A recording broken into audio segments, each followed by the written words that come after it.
오늘 마지막 시간이 됐습니다. 3일 번쩍 지나갔습니다. 나이가 드니까 시간도 빨리 가고 날도 빨리 가요. 그래서 끝나는 시간이 됐습니다. 이번에 처음 왔는데 여러분이 환영해 주시고 함께 기뻐해 주셔서 여간 감사하고 제가 더 위로가 됩니다. 그도 그럴 것이 제가 김성진 목사님을 신암교회를 위해서 교회를 개척한 이래 17년 동안 하루도 빠짐없이 새벽 기도 때마다 기도했는데, 김성진 목사님과 신암교회를 위해서, 그리고 우리 베트남 하노이가 있는 득연이를 위해서, 우리 득영 목사님을 위해서 매일 기도를 했습니다. 17년 동안 새벽 기도에 빠지지 않고 했으니까 오래 기도했는데, 아마 그래서 그런지 더 친근하고 여러분이 잘 환영해 주셔서 아주 감사합니다. 마지막 시간에 성경 본문을 바꿨습니다. 오늘 마지막으로 더 여러분과 함께 기쁘고 즐거운 말씀으로 재미있는 시간을 가지려고 본문을 바꿨는데, 본문 여러분이 너무 잘 아시는 본문이기 때문에 우리 저 성경 많이 배워서 잘 아는데 그렇게 생각되실 것 같아요. 근데 같은 재료로 요리를 해도 요리하는 사람의 기술에 따라서 음식 맛이 다르죠. 그런 것처럼 저는 저에게 하나님이 주시는 은사를 따라서 하나님 말씀을 증거하는데, 저는 배운 것이 없습니다. 우리 이병규 목사님한테 배운 거 외에는 배운 게 없고 다른 책도 거의 보지 않습니다. 무슨 예화책이 우리 집에는 한 권도 없습니다. 이병규 목사님한테 배운 걸 가지고 기도하고 연구해가지고 제 나름대로 하나님 말씀 좀 재미있게 강의하자, 그런 주장으로 항상 제가 말씀을 증거하는데, 오늘도 이 말씀을 가지고 여러분께 재미있는 하나님의 말씀을 교제하는 시간이 되어야 되겠습니다. 잘 아는 대로 어떤 집에 아들이 있었는데, 11절 화면 한번 보여주실까요?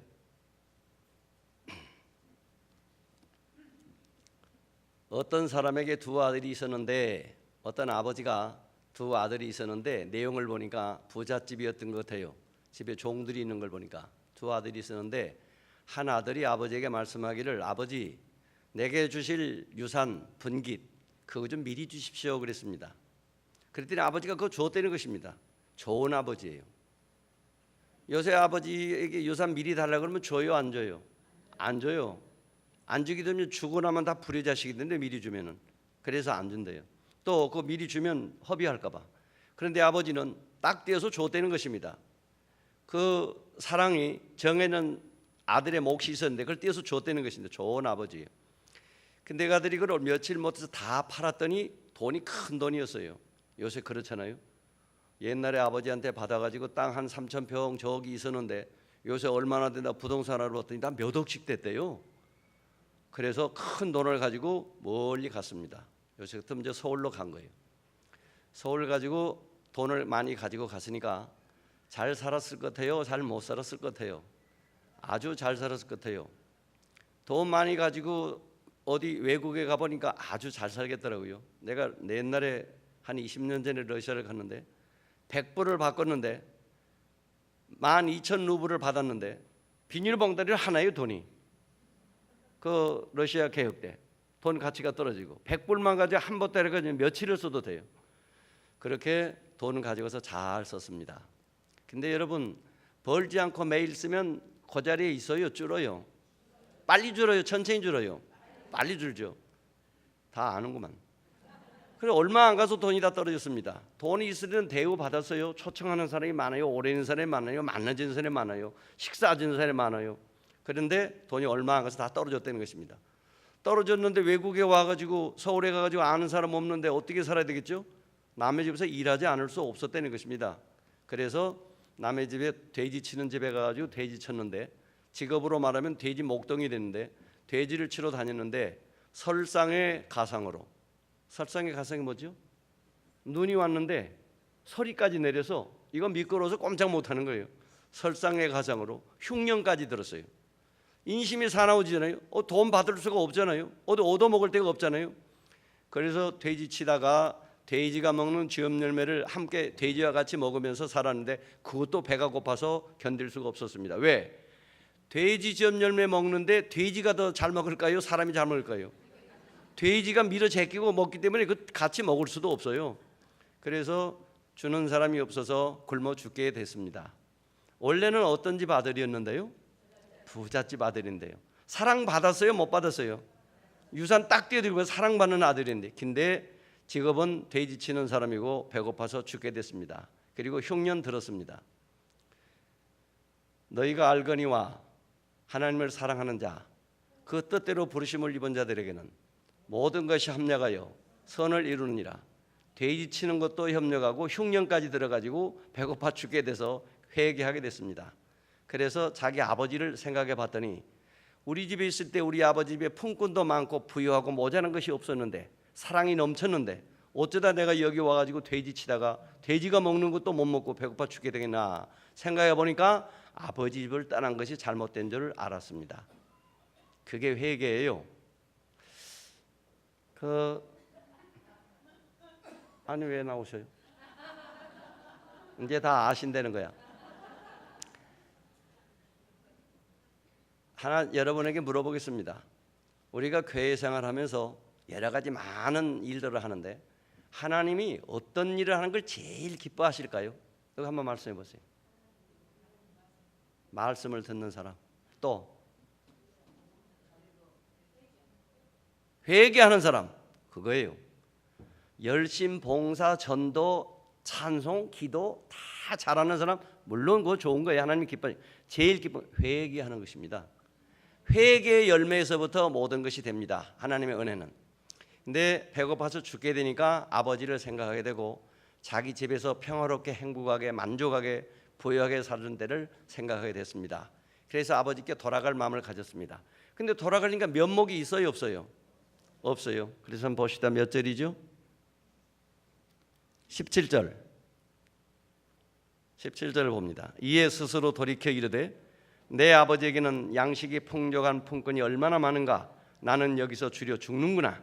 내가 일어나 아버지께 가서 이르기를 아버지, 내가 하늘과 아버지께 죄를 지었사오니 지금부터는 아버지의 아들이라 일컬음을 감당하지 못하겠나이다. 나를 품꾼의 하나로 보소서 하리라 하고 그렇게 생각했다는, 결심했다는 것입니다. 그게 회개예요. 아하, 내가 우리 아버지 아들인데 몇째 아들이죠? 둘째 아들. 나는 우리 아버지 부잣집의 둘째 아들이야. 그게 아니에요. 회개를 하고 보니까 아하, 아버지의 아들이라는 말을 꺼낼 수가 없게 됐어요. 그래서 이제 가가지고는 품꾼의 하나로만 여겨주셔도 만족하겠습니다. 그리고 품꾼과 함께 일하고 같은 대우를 받아도 만족하겠습니다. 무슨 일인지 시킨 대로 이제는 잘 하겠습니다. 그리고 돌아가야 되겠다 결심을 했다는 것입니다. 그게 회개입니다. 회개는 뭐가 잘못된지 어디서 잘못된지를 알아야 돼요.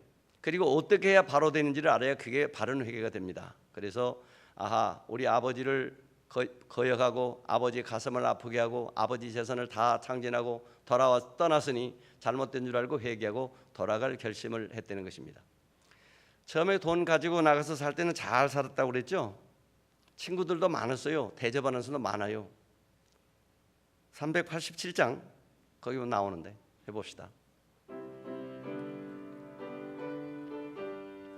멀리 멀리 갔더니 처량하고 고나며 슬프고 또 외로워 정처 없이 다니니 예수 예수 내 주여 지금 내게 오셔서 떠나가지 마시고 길이 함께 하소서.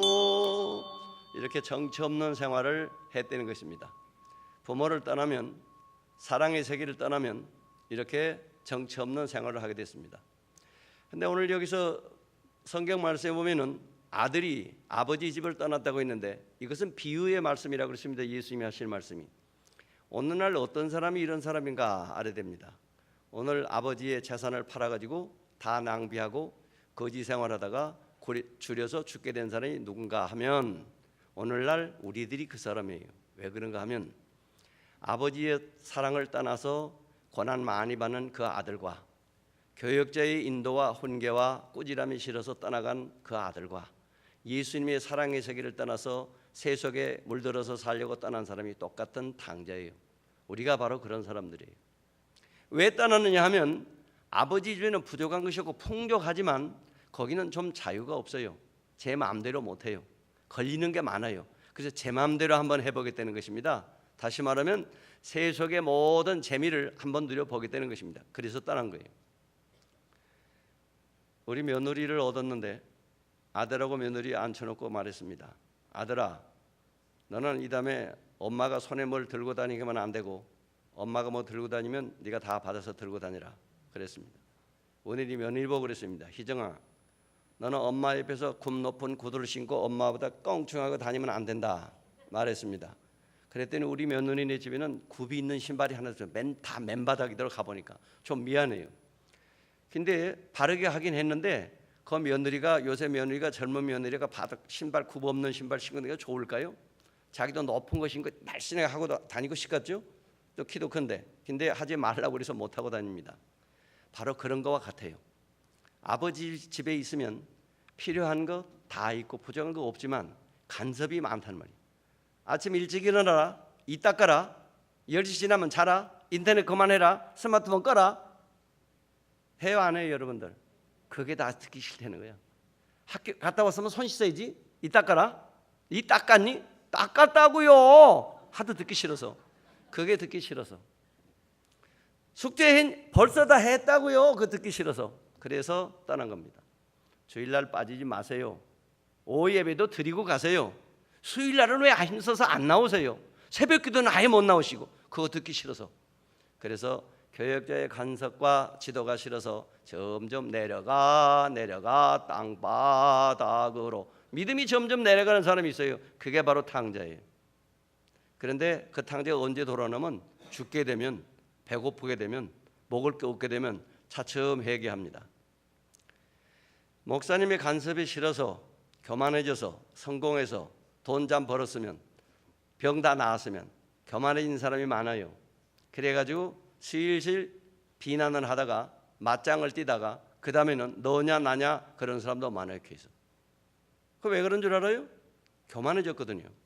그 간섭이 싫거든요. 아, 내가 밖에 나가면 사장님인데, 아, 교회만 오면 숨도 못 쉬게 그냥 목사님이 내리 책임되는 거예요. 그게 싫다는 거예요. 그런 사람이 있습니다. 그래서 교회를 떠나고 믿음이 식어지고 세속에 빠지고 부모를 떠나고 세상으로 나가고 자행자재하고 살다가 실패한 사람들이 많이 있습니다. 근데 회개하고 깨닫고 돌아오는 것이 더 중요하다는 것입니다.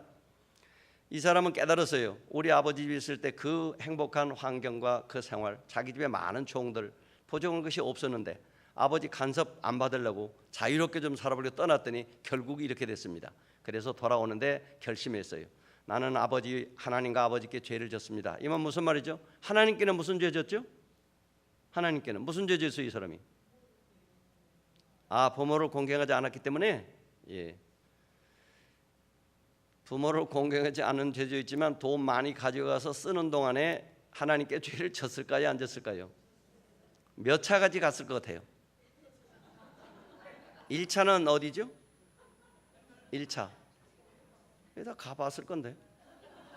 1차는 음식점, 요리점. 2차는 술집. 3차는 누가 가르쳐줬어요? 노래방. 4차는 그거 말하지 마세요. 그래서 하나님 앞에 죄를 많이 졌다는 거야. 그리고 부모를 공경하고 순종하라고 했는데 부모 마음을 상하게 했다는 거야. 그래서 하나님과 아버지께 죄를 지었사오니 이제는 아버지의 아들이라는 이름을 감당할 수가 없습니다 하고 말해야 되겠다. 이 결심이 회개예요. 그 다음에 18절? 18절 네. 시작. 내가 일어나 아버지께 가서 이르기를 아버지, 내가 하늘과 아버지께 죄를 지었사오니 지금부터는 아버지의 아들이라 일컬음을 감당하지 못하겠나이다. 나를 품꾼의 하나로 벗어서 하리라 하고 이에 일어나서 아버지께로 돌아가니라. 아직도 거리가 먼데 아버지가 그를 보고 측은히 여겨 달려가 목을 안고 입을 맞추니. 거기까지. 회개하고 돌아오는데 여러분, 동네 사람들도 다 알고 종들도 다 아는데 대낮에 왔을 것 같아요? 뉘엿뉘엿 할 때 왔을 것 같아요? 예, 대낮에는 아마 얼굴이 뻔뻔해서 오지 못했을 거야. 그래서 어둑어둑해질 때, 남이 잘 못 알아볼 만할 때 그때 돌아왔습니다. 근데 아버지가 먼데 오는 아들을 알아봤다는 것입니다. 아버지가 안경 썼을까요? 아니요. 어떻게 알아봤을 것 같아요? 나갈 때 그 아들이 아니에요. 나갈 때는 양복 입고 머리 잘 빗고 나가는데 지금 올 때는 뭘로 오는 줄 알아요? 돼지, 목동, 거지. 얼굴도 색깔이 어떻게 됐겠죠? 시꺼매지고 머리는 까치집 짓고 삐짝 말라가지고 저 평양 사람처럼 그래가지고 돌아오는데 아버지가 알아봤다는 것이 어떻게 알아봤을까요? 아들이니까. 아이들이 저녁 때까지 어두워지까지 들어오지 않고 동네에서 놀아요. 그럼 엄마가 나가서 애들이 뛰어다니는 걸 보고 어떤 게 자기 아들인지 알 수 있어요, 없어요? 뭘 보고 알아요? 옷 안 보인다니까, 꼼꼼해서. 부모는 실루엣, 그 형체만 보면 저게 우리 아들이라고 다 알아요. 그래서 개똥아 부르는 그 아이를 보고 부르는 아이들 많이 있는데 자기 아들 아니까. 이 아버지도 자기 아들을 멀리서 알아봤습니다. 근데요, 왜 빨리 알아봤냐면 이유가 있어요. 제가 우리 선생님이 이병규 목사님인데 저는 이병규 선생님한테 배운 것밖에는 없습니다. 다른 스승이나 다른 책에서 아무것도 배우질 않았어요. 그래서 다 이 목사님한테 배운 거예요. 아들이 집을 나간 집에는, 자식이 집을 나간 집에는 특징이 몇 가지가 있답니다. 나는 그 이병규 목사님한테 그 말씀을 배울 때 많은 감동을 받았어요. 그래서 이 성경을 하면 눈물이 나와요. 제가 지금도. 자식이 집을 나간 집에는 첫째, 대문을 걸어 잠그지 않는답니다. 왜 그러겠죠? 왔는데 대문 잠그지 있으면 두들기고 들어올 용기가 있을까요, 없을까요? 도로 갈까 봐. 그래서 내 눈물 나오려고 그러는데 이거죠.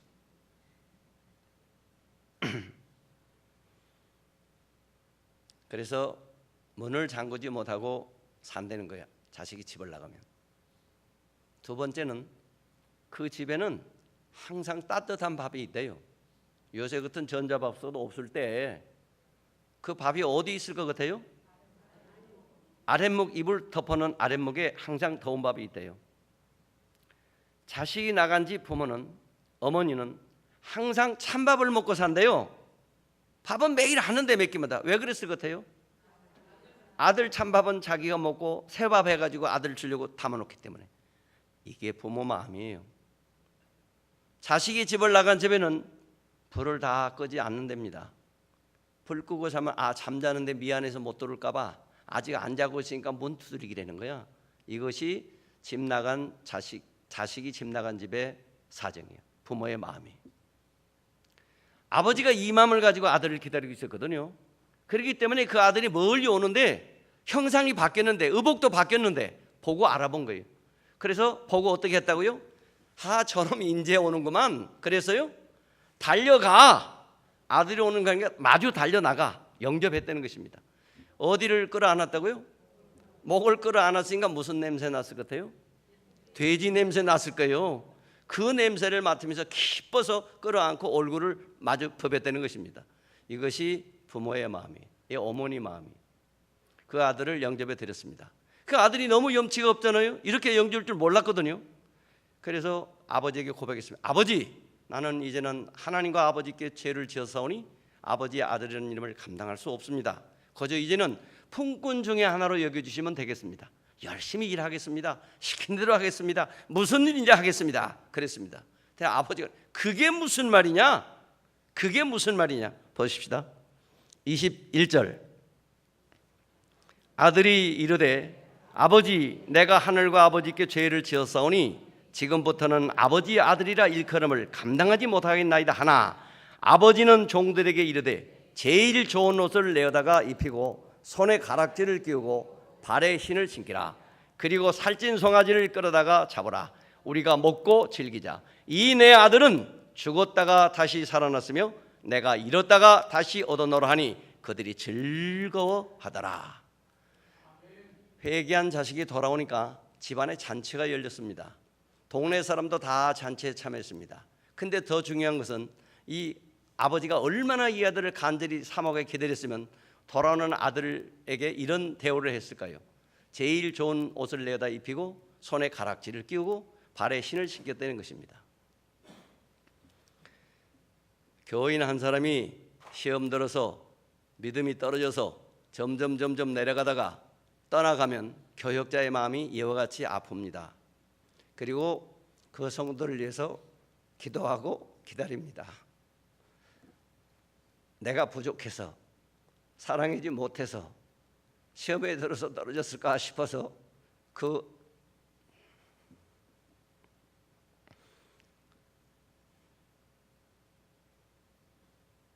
잃어버린 성도를 기다리는 마음이 그와 같아요.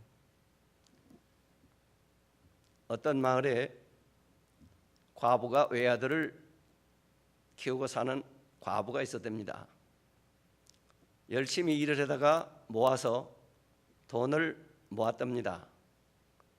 아들이 자라나면서 자기 어머니가 고생하고 일해서 돈 모아다 모은 돈깨를 알았습니다.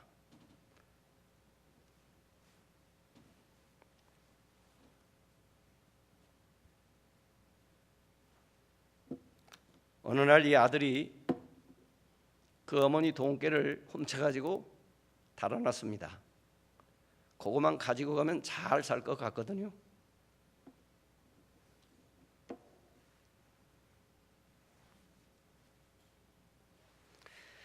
그 과부 어머니가 돈 모아가지고 누구 주려고 모았겠죠? 아들 주려고, 자기 줄 거야. 근데 그걸 미리 훔쳐가지고 달아났어요. 가지고 가서 쓸 때는 잘 살았습니다. 대우받았어요. 초청하는 데가 많아요. 1차, 2차, 3차 그 다음에는 얘기 안 해도 다 돼. 그렇게 다니면서 살았어요.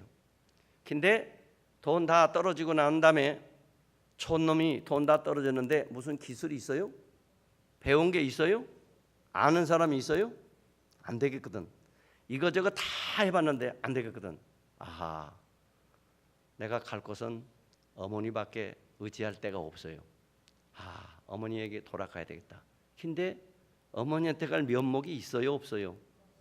그냥만 나와서도 가겠는데 뭐까지 했어요? 어머니 돈통까지 도적 데려왔거든. 돌아가야 되는데 돌아갈 면목이 없어요. 그래서 가긴 가야 되겠는데 갈 수가 없어서 편지를 썼습니다. 이렇게 썼습니다. 어머님 전 상서, 불초 소자를 용서하여 주옵소서. 어머니 그 돈통을 훔쳐가지고 나간 도적놈입니다. 근데 회개하고 지금 돌아가야 되겠는데 염치가 너무 없어서 돌아갈 수가 없습니다. 어머니가 용서해 주시면 돌아가야 되겠고, 어머니가 용서해 주지 않으면 어쩌겠습니까? 할 수 없습니다. 어머니 불쌍히 여겨주시고 한번 용서해 주세요. 근데 어머니가 나를 용서해 준지 아닌지 알아야 돌아가든지 안 돌아가든지 할 거 아니에요. 그래서 편지 끝에다 이렇게 썼습니다. 추신, 어머니 우리 마당에 배나무가 있는데 그 배나무에다가 하얀 수건 하나만 걸어주세요. 그럼 내가 기차를 타고 지나가다가 우리 마당에 그 배나무에 하얀 수건이 하나 걸려 있으면 어머니가 나를 용서해 주신 줄 알고 들어가겠습니다. 근데 어머니가 내가 너무 미워서 돈통 훔쳐가지고 달아났으니까 이건 죽일놈 배신자잖아요, 과부 어머니를. 그래서 용서를 안 해주시면 저는 죄송합니다. 저는 그냥 지나가겠습니다. 그리고 편지를 썼대요. 어머니가 그 나무에다가 흰수건 매달았을 것 같아요? 안 매달았을 것 같아요? 어떻게 알아요? 과부 외아들이거든. 근데 그날 매달았을 것 같아요? 다음날 매달았을 것 같아요? 그날 즉시로. 야, 기대가 됩니다. 어머니가 용서해 주지 않는지 아들을 모르잖아요. 그래서 어머니의 용서를 바라면서 기차를 타고 자기 고향으로 돌아오는데 가슴이 어떨 것 같아요?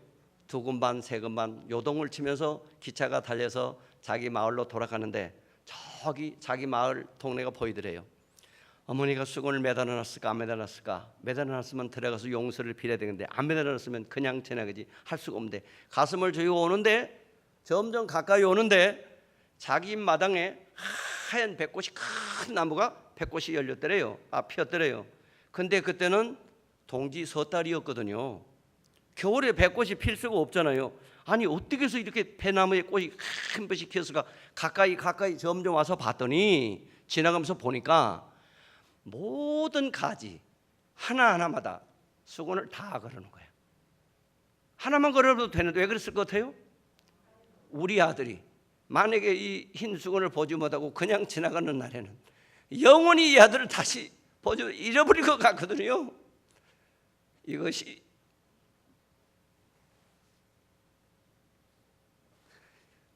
어머니의 마음이고 부모의 마음이고 잃어버린 교역자의 마음이고 예수님의 마음입니다.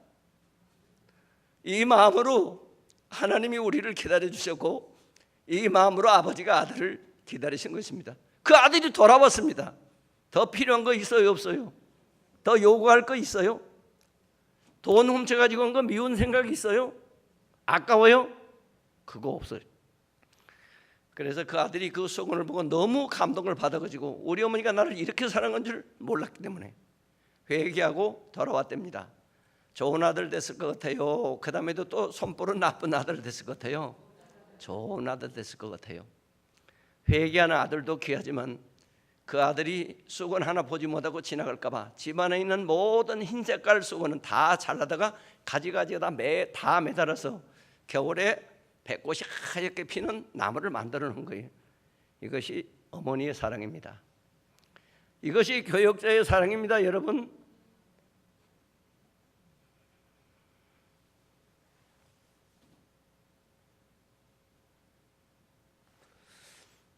나는 이 성경을 하면 항상 눈물이 나와서 이거 잘못됐는데 우리 이병규 목사님이 전에 그러더라고요. 울지 말라고, 강단에서 울지 말라고, 그거 마귀 역사라고 그래. 근데 내가 이거 마귀 역사 같아요?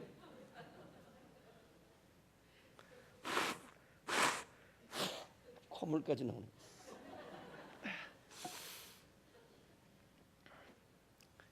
우리가 이런 하나님의 사랑의 기다림으로 구원을 받은 성도들입니다. 우리가 믿지 않을 때, 우리 부모들이 믿지 않을 때, 우리가 하나님을 알지 못할 때 이런 마음으로 우리를 기다려 주셨습니다. 여러분들이 우리 부모를, 우리 마음을 이렇게 다 아프게 했습니다. 한겨울에 배나무에 백꽃이 하얗게 피도록 사랑의 수건을 매단 그런 어머니의 마음을 모르고 어머니를 미워하고 다 원망해 봤습니다. 어머니의 마음을 아프게 하고 상하게 해봤습니다. 해봤어요? 그런 분 없어요 여기? 부모의 마음을 아프게 하고 상하게 한 죄인들입니다. 우리도 돌아와야 됩니다. 백꽃의 흰 수건을 보고 돌아야 됩니다. 어머니의 사랑을 알아야 됩니다. 교회를 떠난 성도를 잃어버리고 아파하는 교역자의 마음을 알아야 됩니다. 교역자의 마음을 아프게 하고 상하게 한 교인들이 오늘날 많습니다. 그런데 문제는 회개하고 돌아오는 것이 더 중요하다는 것입니다. 왜? 찬송을 잘하고 연주를 잘하고 봉사를 잘하고 그거보다 더 중요한 건 뭐예요? 회개하고 돌아오는 사람. 그럼 찬송 하나 안 불러볼 수 없는데 하나 해봐야 되겠는데. 자, 나그네 생활할 때 어떻게 살았나? 523장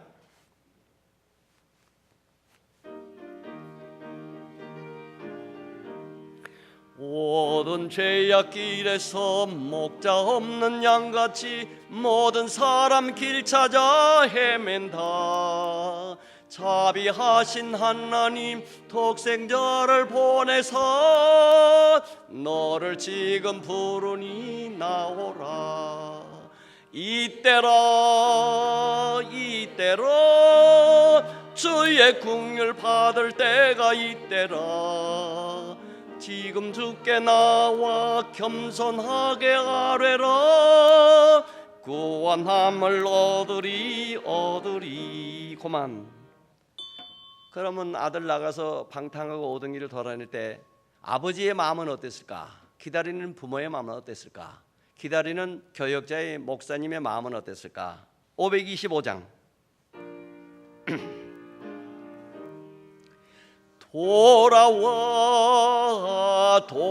돌아와 마음이 곤하니여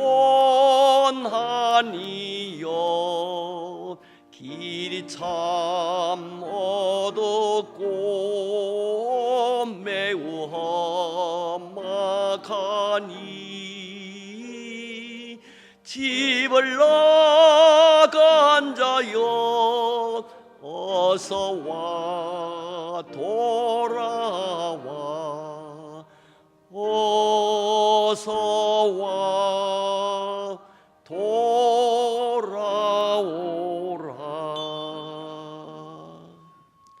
회개하는 저희가 되겠습니다. 부모의 마음을 아프게 하고 상하게 했던 죄를 회개해야 되겠습니다. 교역자의 마음을 섭섭해하고 상하게 한 죄를 회개해야 되겠습니다. 믿음을 떠나서 말씀을 어기고 나갈 때 예수님의 마음을 이렇게 아프게 한 것을 회개해야 되겠습니다. 그런데 나 같지만은 떠나갔지만은 도적질에 갔지만은 배신하고 갔지만은 예수님은 우리를 기다리시는데 어두워갈 때 찾아오는 아들을 알아보고 달려나갔던 것처럼 십자가에 펴리신 두 손을 벌리고 기다리고 계신다는 것입니다. 우리가 세속에 빠져서 믿음에서 떠나서 어두운 길을 헤맸을지라도 회개하고 주님의 사랑으로 돌아오는 성도, 또 시험 들어서 믿음이 약해져서 교역자의 마음을 상해하고 교회에 상처를 주고 떠났던 성도라도 회개하고 돌아오면 하나님이 이렇게 영접해 주시고 교역자가 이렇게 용접해 주시고 부모가 이렇게 용서해 주시고 받아주신다는 것입니다. 이것이 하나님의 사랑이에요. 우리는 이 사랑을 받는 성도들 자녀들입니다. 이 예수님의 사랑에 녹아지지 않을 수가 없습니다. 한겨울에 한 배나무에 온통 벚꽃이 만발하게 피게 만드는 어머니의 사랑은 곧 교역자의 사랑이고 부모의 사랑이고 예수님의 사랑입니다. 이 사랑에 감사해서 우리가 살 때 주의를 안 지킬 수가 없어요. 도적놈 아들이 회개하고 돌아올 때 어머니가 받아주고 용접해 줬는데 어머니 어길 것 같아요? 못 어겨요. 잘 순종할 수밖에 없습니다. 오늘 돌아온 탕자는 이렇게 돌아와서 아버지의 사랑을 받고 영접을 받았습니다. 그러더니 아버지가 하는 말씀이에요. 22절, 아버지는 종들에게 이르되 제일 좋은 옷을 내어다가 입히고 손에 가락지를 끼우고 발에 신을 신기라. 그리고 살진 송아지를 끌어다가 잡으라. 우리가 먹고 즐기자. 이 내 아들은 죽었다가 다시 살아났으며 내가 잃었다가 다시 찾았노라 하니 그들이 즐거워하더라. 오늘 제목이 뭐였죠? 돌아온 탕자의 회복, 회개한 아들의 회복. 뭐에 회복됐나? 자, 돌아오기만 하고 아버지가 기뻐하기만 한 게 아니고 회복된 게 있어요. 그걸 오늘 해야 됩니다. 첫째, 제일 좋은 옷을 내어다가 입혀라 그랬습니다. 의복은 뭘 말하죠? 의복, 행실? 의복은 뭐이겠죠? 의복은 뭘 가르칠까요? 인격. 옷 입은 걸 보면 부자인지 가난한 사람인지 어느 정도 알아요. 옷 입은 걸 보면 높은 사람인지 낮은 사람인지 알아요. 옷 입으니까 군인인지 경찰인지 소방서인지 알잖아요. 의복은 인격을 가르칩니다. 못쓸 아들, 아버지를 떠났고 아버지 재산을 다 탕진해버렸고 1차, 2차, 3차, 4차 나니 그 아들이 회개하고 돌아왔더니 인격이 변하여 제일 좋은 옷을 입는 아들이 되었다는 것입니다. 회개한 사람은 지난 죄는 사함받고 오직 주 예수와 하나님과 천국 생활을 하는 것입니다. 이런 노래 있죠? 과거는 묻지 마세요. 그런 노래 있죠? 예수님은 과거의 죄를 묻지 않아요. 돌아온 탕자에게 너 오늘 너 팔아가지고 갔던 돈이 모두 얼마였냐? 가서 어디 뭐 했었냐? 남은 게 얼마냐? 그거 물어보지 않았어요. 안 물어보잖아요. 이내 아들은 죽었다가 다시 살아나고 잃었다가 다시 찾았다는 것입니다. 과거를 묻지 않습니다. 그래서 돼지 똥 냄새 나는 옷을 입고 온 아들이 가장 좋은 의복을 입은 것은 인격이 변화됐다는 것입니다. 회개한 성도는 하나님이 이렇게 인격을 높여주시는 것입니다. 두 번째, 손에 반지를 껴라. 반지는 뭐를 상징하겠죠?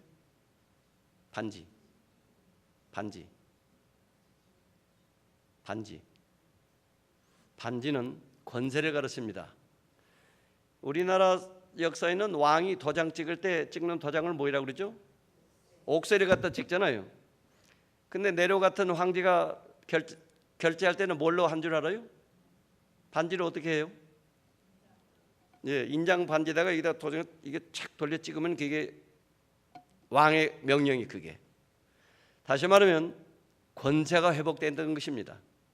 아버지 집 떠나서 재산 다 받아가지고 나갔으니까 유산도 없고 그 집안에 권리가 없어요. 근데 회개하고 돌아왔더니 그 둘째 아들의 권세를 회복시켜 줬다는 것입니다. 그래서 회개한 사람은 권세가 회복된다는 거. 세 번째는 발에 신을 신겨라 그랬습니다. 근데 옛날에 종들은 다 발에 신을 신지 못했어요. 발에 신을 신지 못하고 돌아왔는데 거지 몰골에 돼지똥 냄새 나는 맨발로 돌아온 아들을 아버지가 좋은 신을 시켰다는 것입니다. 신을 시켰다는 것은 신분이 바뀌었다는 것입니다. 종에서 주인의 아들이 됐다는 거예요.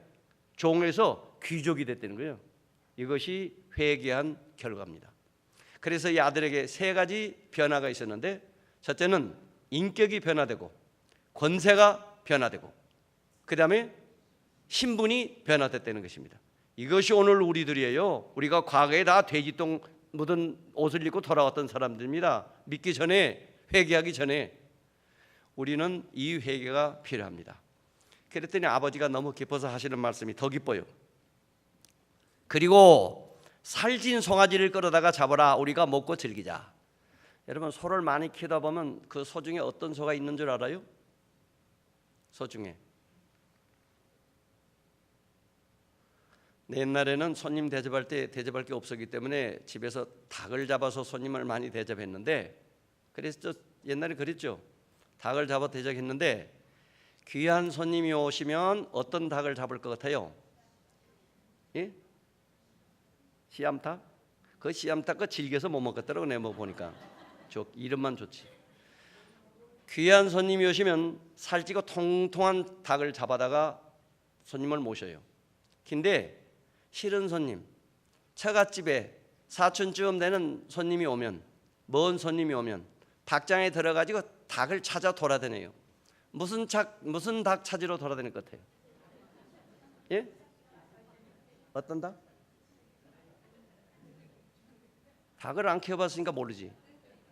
첫째는 눈 한쪽 먼 닭, 둘째는 털 빠진 닭, 그 다음에 다리 절룩거리고 다닌 닭. 지금 말하자면 제일 천하고 못쓴 닭을 잡아다가 손님을 대접하는 거야. 근데 먹는 사람은 몰라요.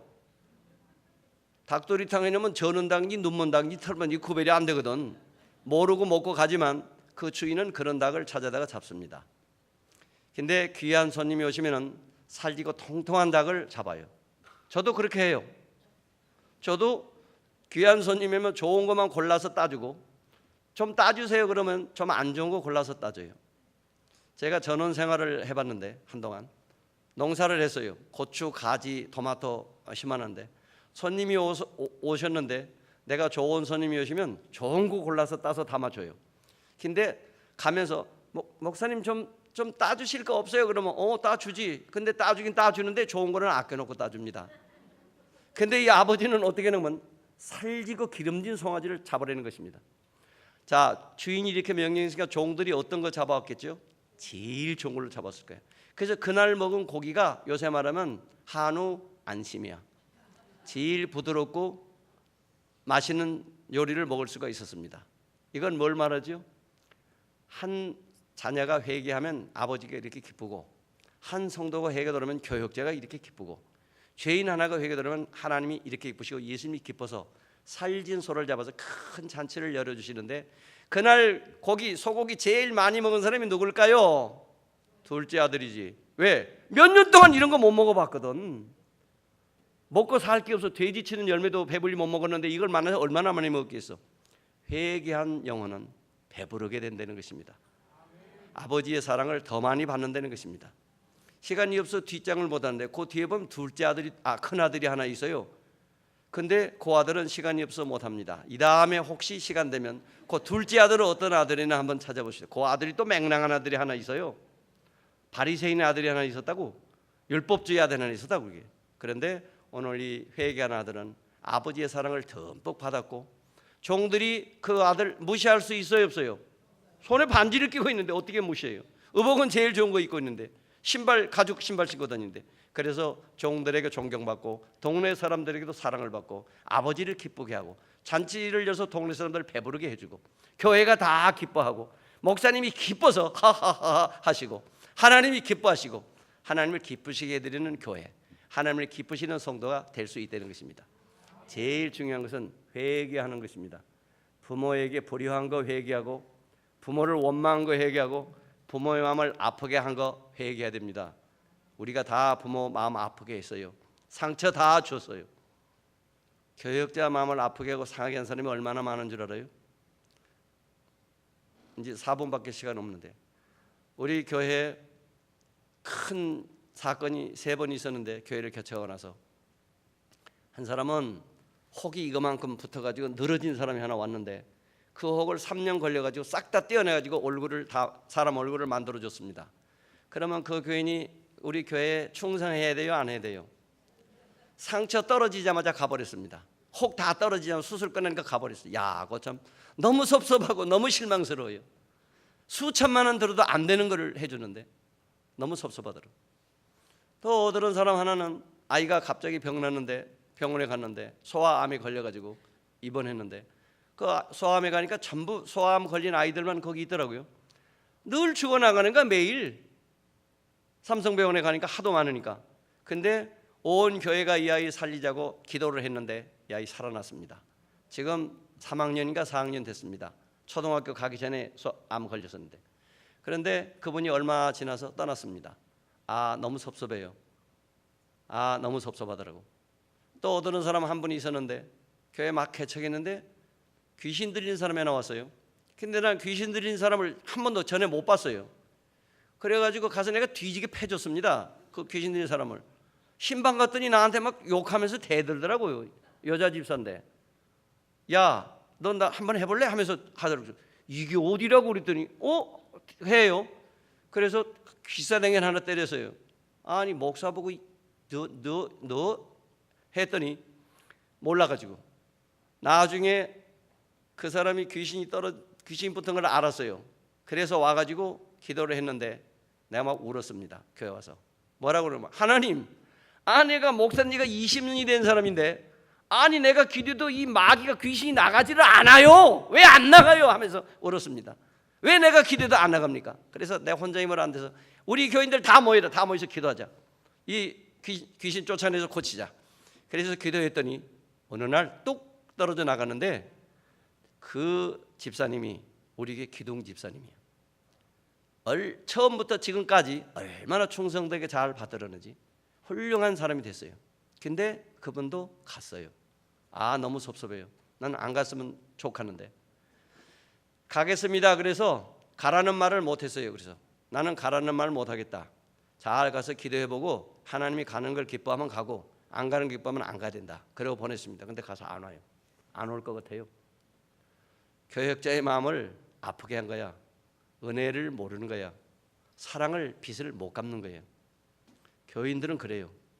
우리 목사님은 어떤지 모르지만 아마 목사님의 마음에 상처를 주고 아프게 한 교인들이 있었을 거고 또 떠나간 사람들도 있었을 거예요. 그런 사람 때문에 많이 아파합니다. 교역자의 아픈 마음을 교인들이 몰라주면 누가 알아주겠어요? 우리 목사님은 하도 용감하니까 장군이니까 대장이니까 괜찮겠지. 그렇지 않아요. 김성림 목사님도 장군처럼 생겼잖아요. 마음이 여려요. 마음이 여린 분이라고. 제가 김성림 목사님은 나하고 어떤 사이인지 소개를 안 했으니까 여러분이 몰라서 그런데 참 여리고 착하고 좋은 분이에요. 뭘 보고 아느냐? 나하고 한 5년 거의 30년 돼가는 것 같은데 만나서 지금까지 한 번도 변함이 없었어요. 진실하게 저한테 해줬어요. 그래서 제가 세상에서 만나서 사는 동안에 내게 큰 영향을 준 사람이 몇 사람 있는데 첫째는 우리 이병규 목사님을 만나서 나 같은 사람이 목사가 다 됐습니다. 두 번째는 내가 세상에서 어떤 사람 하나 만났는데 그 사람이 나를 아주 똑똑한 사람으로 만들어줬어요. 내가 대학을 못했거든요. 근데 그 사람을 만나가지고 대학 나오면서 더 똑똑한 사람이 됐어요. 20살 됐는데 청와대 다니고 국세청 다니고 도청에 다니고 높은 사람 다 만나보고 다 알고 하면서 똑똑해졌어요. 그래서 그분을 만나서 제가 똑똑한 사람이 됐습니다. 그리고 이 김성진 목사님, 내가 김성진한테 그랬어요. 나는 목사님을 만나서 내 일생에 가장 귀한 사람으로 내가 기억한다고. 그런 말씀 하지 마세요. 사실이에요. 나를 불쌍하게 여겨줬습니다. 그리고 나를 위해서 많은 선한 일을 해줬습니다. 그래도 이런 목사님도 여러분이 모르는 사이에 상처받은 게 많이 있을 거라고요. 교인들은 모르고 교역자의 마음에 상처를 주는 거예요. 여러분, 마지막으로 하고 싶은 말, 교역자는 교인들에게 대접을 받지 않으려고 사양하고 힘써야 됩니다. 그래서 제가 사례금 175만 원밖에 못 받는 거예요. 올리지 마라, 내려라. 사력을 못 올리게 해서 제가 삽니다. 그런데 부족하지 않습니다. 내가 요전에 얘기했죠. 200만 원 치료비 갖다 떼다 줬다고. 우리 집 사람이 한 달 월급도 더 되는 거 다 갖다 주면 얼마나 섭섭했겠어요. 근데 주자고 그러더라고. 줬어요. 근데 나는 신발 무슨 신발 산 줄 알아요? 여기 오늘 신고 신발. 이게 17년 된 거예요. 창을 한 번 갈고 굽을 2번 갈았습니다. 저거 좀 제발 신고 교회 가지 말라고 우리 사람이 그래요. 그래서 신발 하나 사왔어요. 근데 신발 하나 15만 원이더라고. 깜짝 놀랐어요. 그대로 하도 오르면서 근데 값을 모르 전에 15년 동안 신었으니까. 그래서 아까워서 못 신고 모셔놓고 이거를 신고 다닙니다. 그래도 구제하는 데는 200만 원 떼다가 구제합니다. 그런데 부족하지 않습니다. 이병희 목사님이 나한테 오래전에 그랬어요. 너는 돈 모으지 마라. 돈 모으지 말라고 그러더라고요. 왜요? 그랬더니 너는 돈 모을 필요가 없다. 너는 명륜교회나 가락교회 갈 거니까 돈 안 모으니까 돈 모으지 마라. 그래서 교인들에게 모범적으로 목회를 잘해라 그러더라고요. 그래서 돈을 안 모았어요. 그랬더니 목사님도 가시고 나도 나이가 많아진데 돈이 없어요. 모아놓은 게 없으니까. 근데 여러분 내가 돈 있는 사람 같아요? 없는 사람 같아요? 돈 안 모았다니까. 근데 다 지내놓고 와서 보니까 다 따라온 게 있더라고요. 예수님을 따라가면서 예수님을 보고 따라가면 뭐가 따라와요? 돈도 따라오고 사람도 따라오고 다 따라와요. 근데 그걸 잡으려고 뒤를 돌아보면 예수님을 잃어버린다는 거야. 그게 이병규 목사님 말씀이에요. 그럼 어떻게 되냐? 따라오는데 돌아보지 말고 손을 뒤로 내밀어서 하나씩 잡아서 먹으면 된다는 거야. 그래서 돈이 좀 있습니다. 아주 거지는 아니에요. 돈 안 모아도 돈이 있더라고. 하나님 오늘 여기까지 왔습니다. 또 이렇게 아름다운 교회 좋은 목사님 사랑하는 성도님들을 만났습니다. 여러분은 기쁘셨는지 안 기쁘신지 모르겠는데 저는 아주 기쁜 3일을 보냈습니다. 너무 감사합니다. 사랑받아서 감사하고 여러분을 위해서 교회를 위해서 항상 기도하겠습니다. 감사합니다. 기도하십시다.